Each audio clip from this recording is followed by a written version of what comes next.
checked off on that. I'm going to set you up with doing the outside corners. Once you go through that process, then we're going to take and set everything up. This is going to be like your little weld test.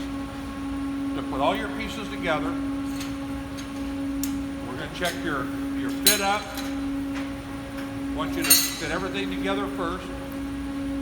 Tack it. We want to see that. And then you're going to take and, because if you have a bad fit up and it's not right, then we're going to have you take it apart, redo it, dress any tacks down to where they're not going to be in the way. And we're going to put it back together. Because a very critical thing on anything you do is tack.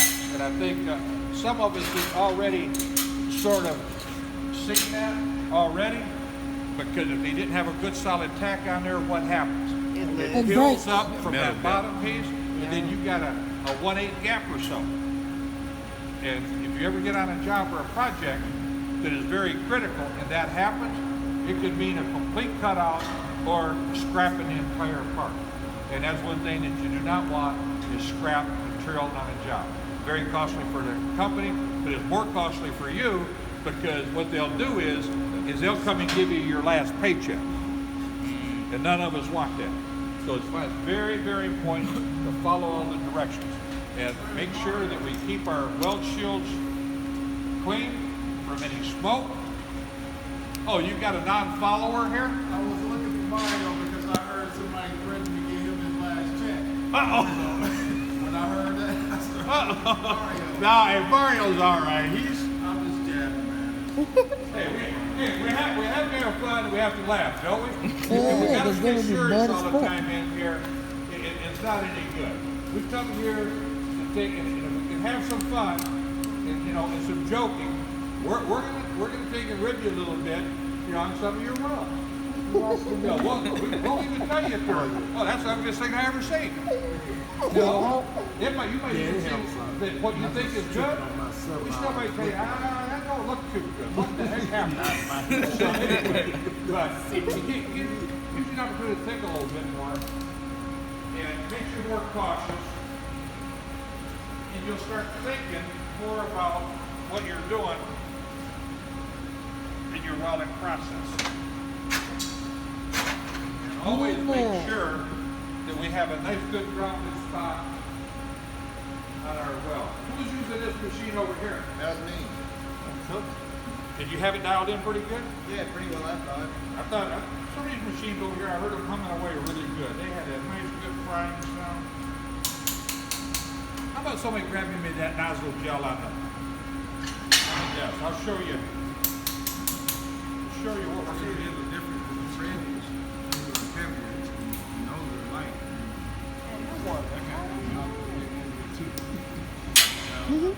Yeah, you were telling me to slow Right. down a little bit on this one. Yeah. I feel like if I go any slower than I was, it might be coming back. Why you be touching water? I'm thinking it's cold.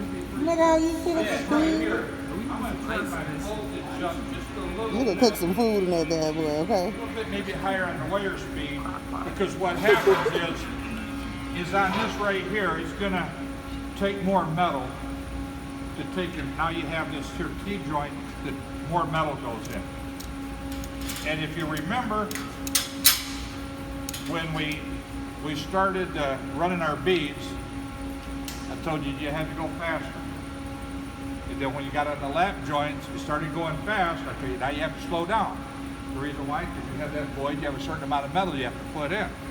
Well, when we go to a T-joint, we have to go even slower.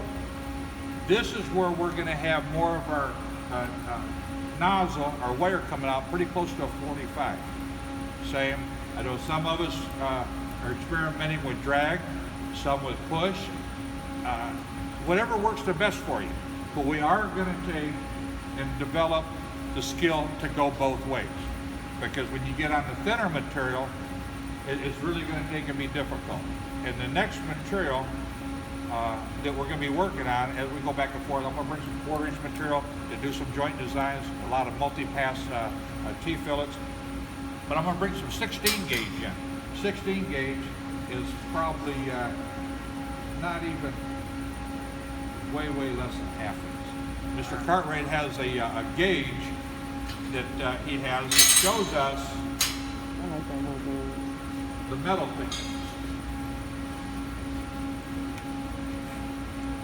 I think you better be careful. I'll put this in my pocket and steal it from Yeah, you. I was gonna ask, where do we get those? I saw it on YouTube.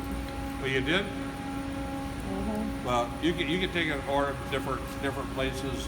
There's one place I've seen them. Miller has some. I'll take a check around. But anyway, if you look on this gauge here, there's a series of numbers, and there's little notches. See it?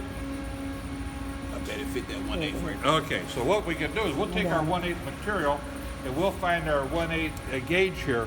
And see here, this fits our 1/8 material. If we look at it, it'll show us 1/8 material. If we look up here, our 16 gauge material that we're going to be working with, is I have to get around here where I can see it. 16 gauge is this little notch right here. See how small that is? So that's, yeah, about that. 16 gauge is what they, some body panels and stuff over there. So we have to be able to compensate with our machine, and you're not going to use a drag technique on this. You'll just blow it and burn it right up. A lot of this stuff you have to do more series of tacks and tie the tacks together. But anyway, and then the 1/4 inch material you'll see that's on here, it's a little bit wider one. Then we're looking at the 5/16 gauge here. The material that we're going to do our test on is 3/8, so it'll be a little bit thicker than 16 thicker than that. That'll be for our guided bend test that we're having. Pass that back.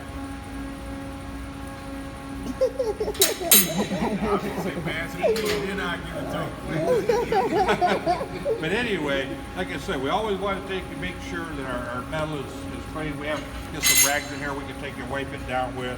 Get the We wiped them Yeah, down. we got it pretty well. oil on, so we pretty much clean them up. Another thing that, since we have the group here together, there are some cleaning agents that you can use, but you have to be careful with what you put on it.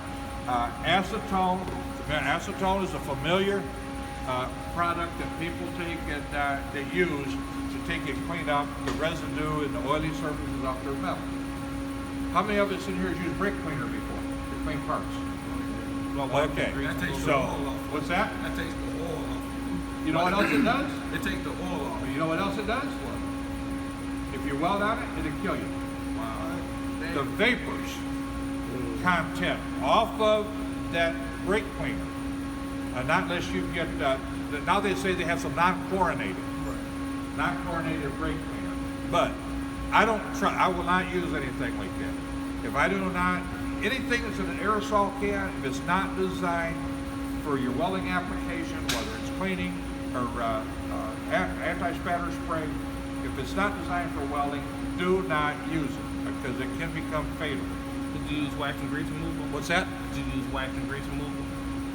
No, I wouldn't even do that because some of that stuff leaves a little bit of a film on it. The best thing to do is you want something that cleans and evaporates pretty good. Another thing that I use in a lot of places, depending on the application. If I go into some critical places, like in a pharmaceutical plant I was doing some work in before, we use denatured alcohol. Yeah, I was just about to say that. Denatured alcohol, it cleans good and it evaporates really fast. So, no brake cleaners, no starting fluids, nothing that we spray on stuff and that oil and grease just rolls off. Get them.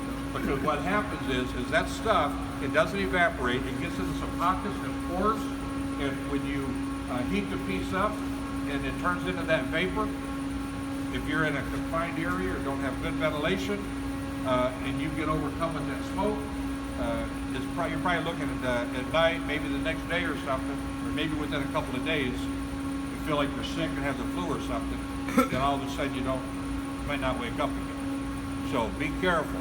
As we go throughout the program, and we got our safety booklets and brochures in here, which they're on their way from Lincoln, we're going to go over that pretty heavy, along with the cleaning agents and the different materials and the stuff that we weld on and the vapors that it causes and creates.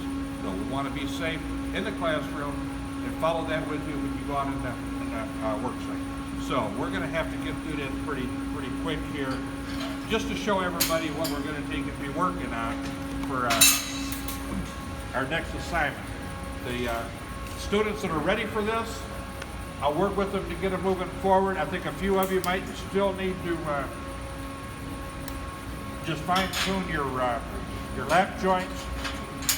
But I'm gonna get this in the No, I'm coming behind. in the center of this joint here is get it as straight up as we can. We don't want it leaning in angles and stuff. So you're gonna have to use your hands with this. And what I do is I rest my nozzle right onto my material, right in that joint. Welding. I hold it until it solidifies. If you notice, that tack's a little bit heavy. I sit in there a little bit long. But what I do is I use a little bit of a rocking motion from the top to the bottom. And then now I'm going to go the other edge. I don't want a big heavy tack like I did there. I did that for demonstration purposes. Shields down. Welding.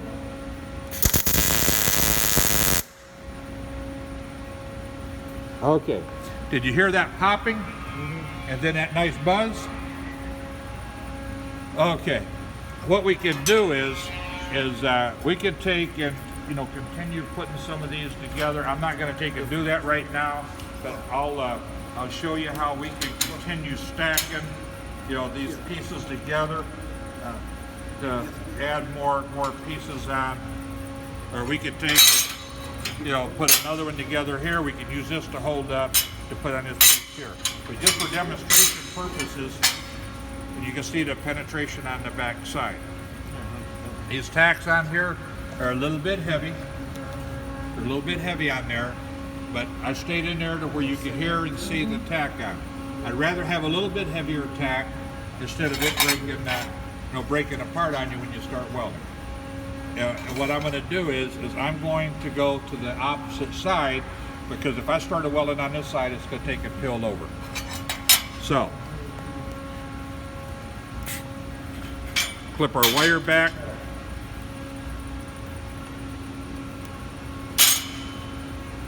Shields down. We in unison. We getting together. What's that? We in unison. Oh, you are?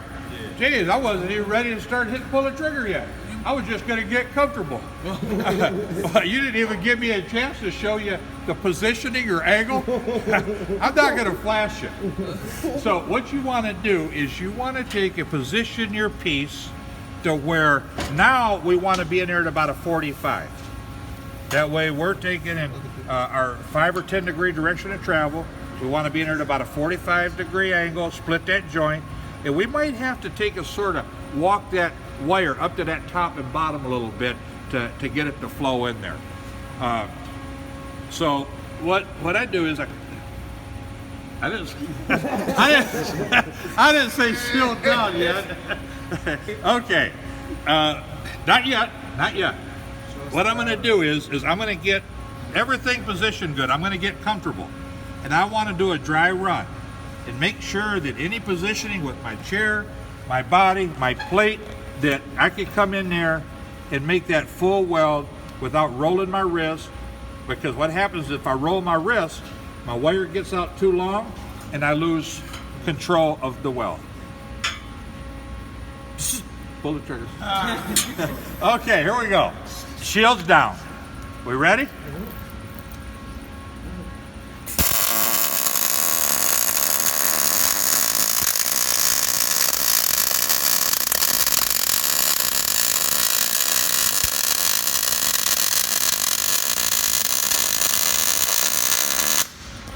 I don't like the sound of that just right. The profile's not too bad, but